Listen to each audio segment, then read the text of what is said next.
Now, for all the chaos and disaster of the first Trump presidency, it pales in comparison to the threat of a second Trump presidency.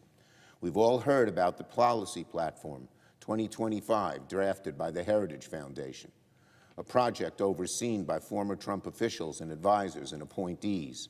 It's a manifesto for the second Trump presidency. What does it do? The Trump manifesto lays the groundwork for a nationwide abortion ban. That's the heart and soul of the Republican Party. That's where they always go when they're in power, folks. They give some, when they're not in power, they give some words here and there. When they're running for office, they try to run away from how they vote and how they feel. Then they come here and they vote to roll over women's rights again and again and again.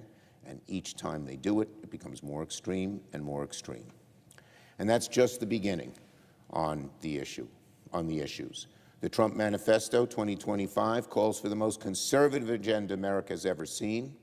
It calls for more tax cuts for the very wealthy, more tax cuts for corporate elites, more tax cuts for mega corporations. It calls for reversing Democrats' clean energy agenda while empowering the nation's biggest oil and gas polluters. And the Trump Manifesto even calls for silencing and attacking all of Donald Trump's political opponents. Can you imagine? It's like a dictatorship.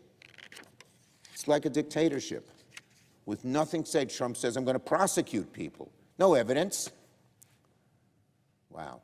What happened to rule of law in this grand country? What happened to the visions of the founding fathers when Donald Trump and the MAGA court takes over? The hard right is done speaking in euphemisms. They're smelling blood. They're saying it straight to our faces. If you can disagree with Donald Trump, watch your back. It's bone-chilling. It's un-American. It's dangerous for our democracy. The Trump Manifesto is an autocrat's dream. If MAGA Republicans get the chance to act on the Heritage Foundation's ideas, the damage to the America we all know and love may well be irreversible. We'll never get it back. Our children and our grandchildren will live in a less grand country than we have lived in. The destruction would be unthinkable, and it would betray everything America has represented for 248 years.